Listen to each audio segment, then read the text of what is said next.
আজি মই তোমালোকৰ লগত আলোচনা কৰিম নৱম শ্ৰেণীৰ সোশ্যাল সায়েন্সৰ ইতিহাসৰ দ্বিতীয় চেপ্টাৰ এটা কোৱেশ্চন আৰু এই কোৱেশ্চনটো ক্লাছ টেষ্টৰ পৰা আৰম্ভ কৰি এনুৱেল এক্সাম লৈকে হোৱাৰ খুব সম্ভাৱনা আছে গতিকে তোমালোকে এই ভিডিওটো স্কিপ নকৰাকৈ প্ৰথমৰ পৰা শেষ কৰি চাই যাবা আজিৰ প্ৰশ্নটো হৈছে ভাৰতীয় জাতীয় জাগৰণ গঢ়ি তোলাত ৰাজা ৰামমোহন ৰায়ৰ অৱদানৰ বিষয়ে লিখা আমি আনসাৰটো এনেকৈ লিখিম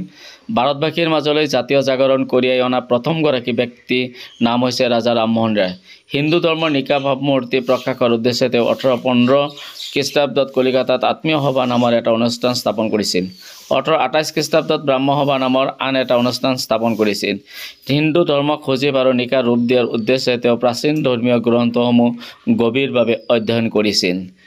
হিন্দু ধৰ্মৰ মূল গ্ৰন্থ বেদ আৰু উপনিষদৰ ওপৰত গভীৰ বিশ্লেষণ আগবঢ়াই তেওঁ এই সিদ্ধান্তত উপনীত হৈছিল যে প্ৰাচীন হিন্দুসকলে একশ্বৰবাদ বিশ্বাস কৰিছিল ৰামমোহন ৰায়ৰ মতে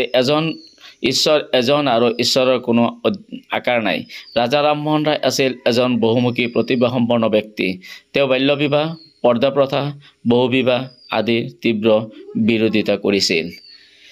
ভাৰতবৰ্ষত প্ৰচলিত সতীদাহ প্ৰথা বন্ধ কৰাৰ ক্ষেত্ৰত ৰায়ৰ বলিষ্ঠ ভূমিকা সামাজিক বুৰঞ্জীৰ এটা উল্লেখযোগ্য ঘটনা হৈ ৰ'ব ডেভিড হেয়াৰৰ সৈতে লগ লাগি পশ্চিমীয়া শিক্ষা বিস্তাৰৰ কাৰণে 1817 খ্ৰীষ্টাব্দত কলিকাতাত হিন্দু কলেজ প্ৰতিষ্ঠা কৰিছিল এইখন কলেজেই পিছলৈ প্ৰেচিডেন্সি কলেজ নামেৰে বিখ্যাত হৈ পৰে ৰাজা ৰামমোহন ৰায়ে প্ৰতিভাশালী জাতীয় নেতাক সমাজ উত্তৰণৰ কামত জড়িত কৰিবলৈ সক্ষম হৈছিল ৰাজা ৰামমোহন ৰায় আছিল আধুনিক ভাৰতৰ জন্মদাতা মৰমৰ ছাত্ৰ ছাত্ৰীসকল